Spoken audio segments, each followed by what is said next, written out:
Hello friends, welcome to my YouTube channel Samrat education. दोस्तों, आज की इस वीडियो में आप लोगों को बीएससी एग्रीकल्चर थर्ड सेमेस्टर के एक विषय क्रॉप प्रोडक्शन टेक्नोलॉजी फर्स्ट खरीफ क्रॉप का एक टॉपिक बताने वाला हूं, कल्टीवेशन ऑफ पिजन पी। तो दोस्तों, इसे अलग अलग नामों से जाना जाता है। कहीं कहीं पर इसे तुअर कहा जाता है और कहीं कहीं पे अरहर, कहीं कहीं पे रेड ग्राम। तो एग्जाम में भी डायरेक्ट दे सकता है कि रेड ग्राम की खेती लिखिए, खेती का सविस्तार वर्णन कीजिए, या पिजन पी की खेती का सविस्तार वर्णन कीजिए। तो आप इन सभी नामों को याद किए रहिएगा। तो चलिए देखते हैं अरहर की खेती। का दोस्तों जो वैज्ञानिक नाम है वह कैजनस काजान। कैजनस काजान जो है वह अरहर का वैज्ञानिक नाम है। Family Leguminosae Fabaceae. Leguminosae Fabaceae family का है। सब फैमिली है पैपिलियोनिएसी। और इसमें जो क्रोमोसोम नंबर पाए जाते हैं वह 2n=22। तो दोस्तों, ये हो गया इसका बेसिक इंट्रोडक्शन, समझ सकते हैं अरहर का। तो अरहर का वैज्ञानिक नाम कैजनस काजान, फैमिली लेग्यूमिनेसी फैबेसी, सब फैमिली पेपिलियोनेसी, क्रोमोसोम नंबर 2n=22। अब दोस्तों चलते हैं इसकी ओरिजिन देख लेते हैं कहाँ पे है। तो अरहर का जो ओरिजिन है वह इंडिया है और अफ्रीका है। कहीं कहीं पर इंडिया देता है, कहीं कहीं पर अफ्रीका। एरिया डिस्ट्रीब्यूशन देख लेते हैं, भौगोलिक क्षेत्र वितरण। तो पूरे विश्व में यदि अरहर के उत्पादन की बात करें तो भारत में 90% अरहर का उत्पादन किया जाता है, मतलब भारत पहले नंबर पे है। और यदि क्षेत्रफल की दृष्टि से देखें तो भी भारत पहले नंबर पे है। और यदि अगर इंडिया में देखें अरहर की खेती सबसे ज़्यादा कहाँ पर की जाती है, तो सबसे ज़्यादा महाराष्ट्र में की जाती है। और सबसे ज़्यादा प्रोडक्शन भी दोस्तों महाराष्ट्र में ही होता है। तो हम कह सकते हैं कि विश्व में सबसे ज़्यादा अरहर का उत्पादन भारत में होता है, और भारत में सबसे ज़्यादा अरहर का उत्पादन महाराष्ट्र में होता है। अब देखते हैं इसका इकोनॉमिक इम्पोर्टेंस क्या है।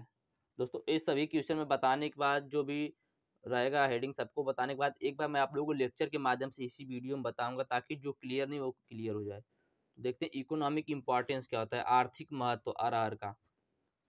तो अरहर की खेती मुख्य रूप से दाल उत्पादन के लिए किया जाता है। अरहर की खेती मुख्य रूप से दाल उत्पादन के लिए किया जाता है। इसका उपयोग चारे के रूप में भी किया जा सकता है। दोस्तों, कभी कभी क्या होता है, जब गाय पशुओं को इसका दाल बना के पिलाया जाता है, दोस्तों वही बताया जा रहा है कि इसको कभी कभी चारे के रूप में भी प्रयोग किया जाता है। इसमें लगभग 20 से 22% प्रोटीन पाई जाती है, अर्थात ये प्रोटीन का अच्छा स्रोत है। इसका प्रयोग पशुओं के दानों के रूप में भी किया जाता है। इसका प्रयोग पशु के दाना के रूप में भी किया जाता है। इसमें विटामिन B1, कैल्शियम व विटामिन ए पाया जाता है। इसमें एमिनो अम्ल भी पाया जाता है। तो दोस्तों, यह था इसका आर्थिक महत्व। अरहर का आर्थिक महत्व क्या है? अरहर की खेती मुख्य रूप से दाल उत्पादन के लिए किया जाता है। इसका उपयोग चारे के रूप में भी किया जाता है। इसमें लगभग 20 से 22% प्रोटीन पाया जाता है। इसका प्रयोग पशु के दानों के रूप में भी किया जाता है। इसमें विटामिन B1, कैल्शियम व विटामिन ए पाया जाता है। इसमें एमिनो अम्ल भी पाई जाती है। आगे देखते हैं, क्लाइमेट, कैसी जलवायु चाहिए दोस्तों अरहर को? तो अरहर को ट्रॉपिकल और सब ट्रॉपिकल दोनों प्रकार की जलवायु में उगाया जा सकता है। ट्रॉपिकल मतलब दोस्तों उष्णकटिबंधीय, और सब ट्रॉपिकल मतलब उपोष्णकटिबंधीय होता है। इसकी उपयुक्त वृद्धि और विकास के लिए जो अधिकतम तापमान है वह 30 से 35 डिग्री सेल्सियस तक होना चाहिए। जिन क्षेत्रों में वार्षिक वर्षा 100 से 70 सेंटीमीटर होता है, उन क्षेत्रों में अरहर की खेती आसानी से की जा सकती है।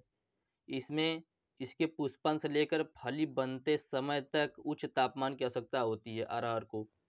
तो दोस्तों, अरहर जो है वह उष्णकटिबंधीय और उपोष्णकटिबंधीय दोनों मौसम में उगाया जा सकता है। इसके उपयुक्त वृद्धि विकास के लिए 30 से 35 डिग्री तापमान की आवश्यकता होती है। जिन क्षेत्रों में वार्षिक वर्षा 100 से 70 सेंटीमीटर तक होती है, उन क्षेत्रों में इसकी खेती करना आसान होता है। इसके पुष्पन से लेकर फली बनने समय तक उच्च तापमान की आवश्यकता पड़ती है। आगे देखते हैं इसको कैसे सॉइल की आवश्यकता पड़ती है। तो इसकी खेती के लिए जल निकास युक्त क्ले लोम या सैंडी लोम भूमि सर्वोत्तम होती है।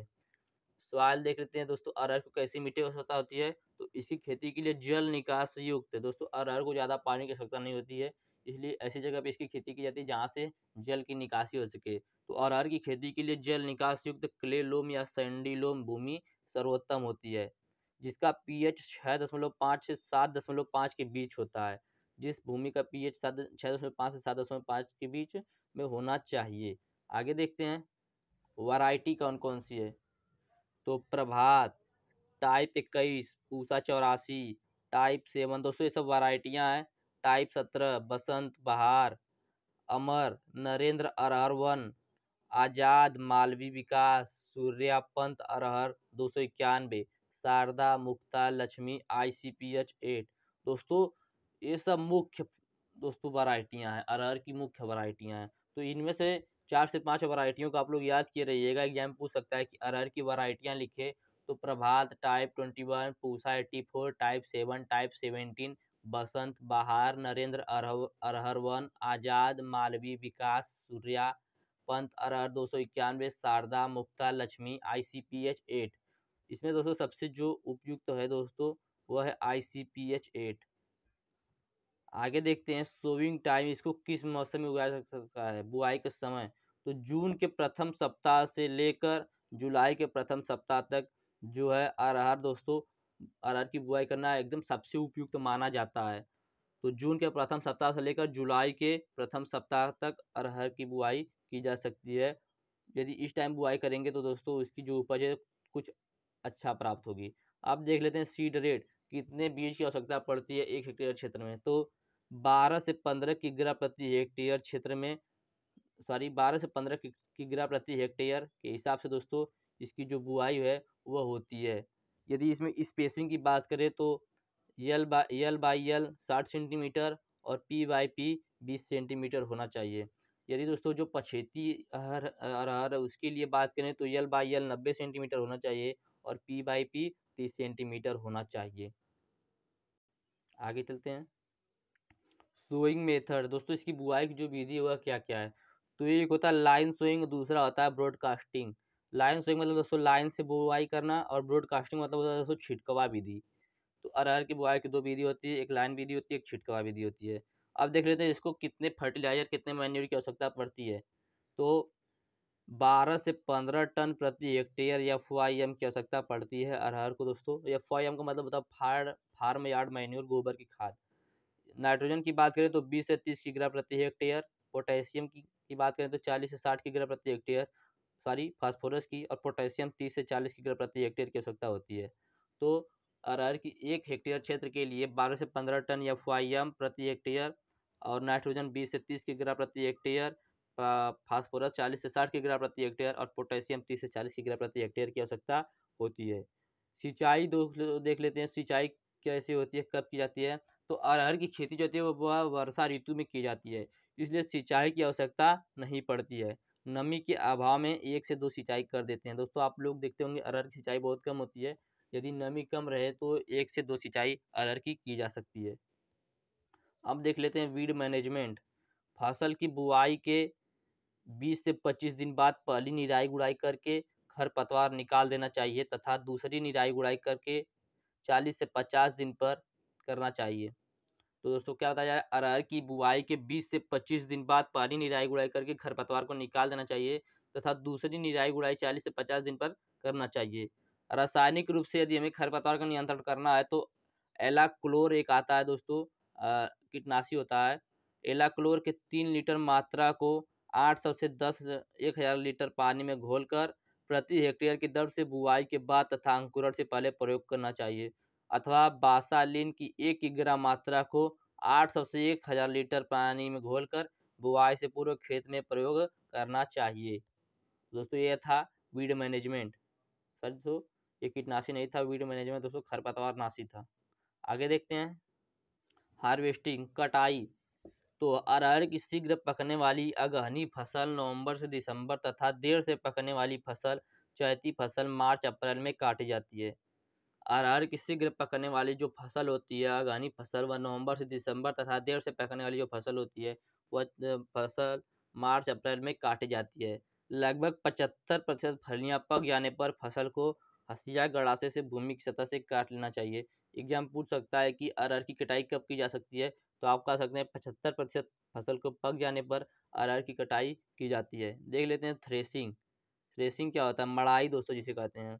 तो कटाई के बाद फसल को गट्ठरों में बांध कर खलिहान में रखकर सुखा लिया जाता है। खलिहान क्या होता है, खाली स्थान दोस्तों जहाँ पे आपका हो वहाँ पे उसको रखकर सुखा लिया जाता है।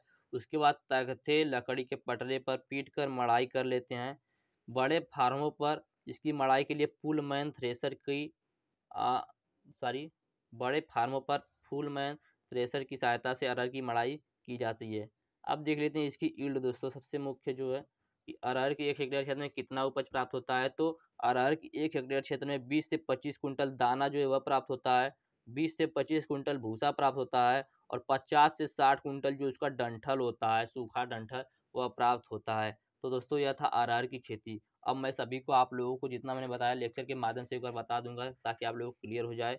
तो अरहर दोस्तों इसको कहते हैं पिजन पी, तुअर, रेड ग्राम। इसका वैज्ञानिक नाम है कैजनस कजान। फैमिली है लिग्यूमिनेसी फैबेसी। सब फैमिली की बात करें तो पिपिलियनेसी। क्रोमोसोम नंबर इसमें पाया जाता है 2n बराबर 22। इसका ओरिजिन है इंडिया और अफ्रीका। ओरिजिन क्या है? इंडिया और अफ्रीका। इकोनॉमिक इम्पॉर्टेंस देख लेते हैं। आर्थिक महत्व। अरहर की खेती मुख्य रूप से दाल उत्पादन के लिए किया जाता है। इसका उपयोग चारे के रूप में भी किया जाता है। इसमें लगभग 20 से 22% प्रोटीन पाया जाता है। इसका प्रयोग पशुओं के दाने के रूप में भी किया जाता है। इसमें विटामिन B1, कैल्शियम और विटामिन ए पाया जाता है। इसमें एमिनो अम्ल भी पाया जाता है। इसको यदि क्लाइमेट की बात करें तो इसको ट्रॉपिकल एंड सब ट्रॉपिकल क्लाइमेट की आवश्यकता होती है। वृद्धि विकास के लिए 30 से 35 डिग्री सेल्सियस तापमान की आवश्यकता होती है। उन क्षेत्रों में इसकी बुआई करना बहुत आसान होता है जहाँ पे वार्षिक वर्षा 100 से 70 सेंटीमीटर होती है। इसके पुष्पन से लेकर फली बनते समय तक उच्च तापमान की आवश्यकता होती है।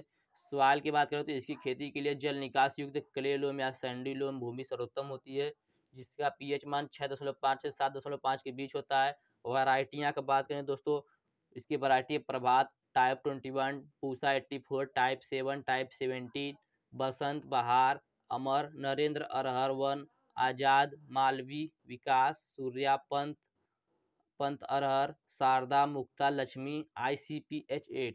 दोस्तों ये सब इसकी वैरायटियाँ थी। सोइंग टाइम की बात करें बुआई की समय की, तो जून के प्रथम सप्ताह से लेकर जुलाई के प्रथम सप्ताह तक इसकी बुआई करना उपयुक्त होता है। सीड रेट की बात करें तो 12 से 15 किग्रा प्रति हेक्टेयर, 12 से 15 किग्रा प्रति हेक्टेयर की दर से इसकी बुआई की जाती है। यदि स्पेसिंग की बात करें तो यल बाई यल दोस्तों जो होता है वह 60 सेंटीमीटर होता है और पी बाई पी जो होता है वह 20 सेंटीमीटर होता है। और यदि पछेती फसल है तो उसके लिए यल बाई यल 90 सेंटीमीटर होगा और पी बाई पी 30 सेंटीमीटर तक होता है। सोइंग मेथड की बात करें तो इसकी सोइंग की 2 मेथड हैं। पहला लाइन सोइंग, दूसरा ब्रॉडकास्टिंग सोइंग। लाइन सोइंग मतलब दोस्तों लाइन से उसकी बुआई करना, और सोइंग ब्रॉडकास्टिंग मेथड मतलब दोस्तों छिटकुआ विधि, छीट कर उसकी अरहर की बुआई करना। अब मैन्यूर और फर्टिलाइजर की बात करें तो 12 से 15 टन 12 से 15 टन प्रति हेक्टेयर FYM, और नाइट्रोजन 20 से 30 किग्रा प्रति हेक्टेयर, पोटेशियम फास्फोरस 40 से 60 किग्रा प्रति हेक्टेयर, पोटेशियम 30 से 40 किग्रा प्रति हेक्टेयर की हिसाब से दिया जाता है। सिंचाई की बात करें तो अरहर की खेती वर्षा ऋतु में की जाती है, इसलिए इसकी सिंचाई की आवश्यकता नहीं पड़ती। यदि दोस्तों आपके खेत में नमी के अभाव है तो आप लोग 1 से 2 सिंचाई कर सकते हैं। वीड मैनेजमेंट की बात करें खरपतवार की, तो फसल की बुआई के 20 से 25 दिन बाद पहली निराई गुड़ाई करके खरपतवार जो निकले उसको निकाल देना चाहिए। दूसरी निराई गुड़ाई 40 से 50 दिन पर करना चाहिए। यदि रासायनिक रूप से खरपतवार का नियंत्रण करना है तो एला क्लोर के 3 लीटर मात्रा को 800 से 1000 लीटर पानी में घोलकर प्रति हेक्टेयर की दर से अंकुरण से पहले प्रयोग करना चाहिए, अथवा बासालिन की 1 किग्रा मात्रा को 800 से 1000 लीटर पानी में घोलकर बुआई से पहले खेत में प्रयोग करना चाहिए। हार्वेस्टिंग की बात करें, कटाई की बात करें तो अरहर की शीघ्र पकने वाली आगामी फसल नवंबर से दिसंबर तथा देर से पकने वाली जो फसल होती है चैती फसल, वह मार्च और अप्रैल में काटी जाती है। लगभग 75% फलियां पक जाने पर फसल को हसियार गड़ासे से भूमि की सतह से काट लेना चाहिए। थ्रेसिंग की बात करें, मड़ाई की बात करें तो कटाई के बाद फसल को गट्ठरों में बांध कर खलिहान में रख कर सुखा लिया जाता है। उसके बाद तख्ते लकड़ी के पटरे पर पीट कर मड़ाई कर लेते हैं। बड़े बड़े फार्मों पर इसकी मड़ाई के लिए पुलमैन थ्रेशर का उपयोग किया जाता है। ईल्ड की बात करें तो 20 से 25 कुंटल प्रति हेक्टेयर के ऊपर दाना प्राप्त होता है, 20 से 25 कुंटल प्रति हेक्टेयर भूसा प्राप्त होता है और 50 से 60 कुंटल प्रति हेक्टेयर सूखा डंठल है जो प्राप्त होता है। तो दोस्तों यह था अरहर की खेती जो मैंने आप लोगों को बताया। यदि आप लोगों को समझ में आया, वीडियो अच्छा लगा तो वीडियो को लाइक कीजिएगा, चैनल को सब्सक्राइब कीजिएगा और शेयर कीजिएगा। और इसका PDF चाहिए तो डिस्क्रिप्शन में व्हाट्सएप ग्रुप का लिंक और व्हाट्सएप नंबर दिया गया है, मैसेज करके आप लोग इसका PDF भी ले सकते हैं। धन्यवाद। जय हिंद।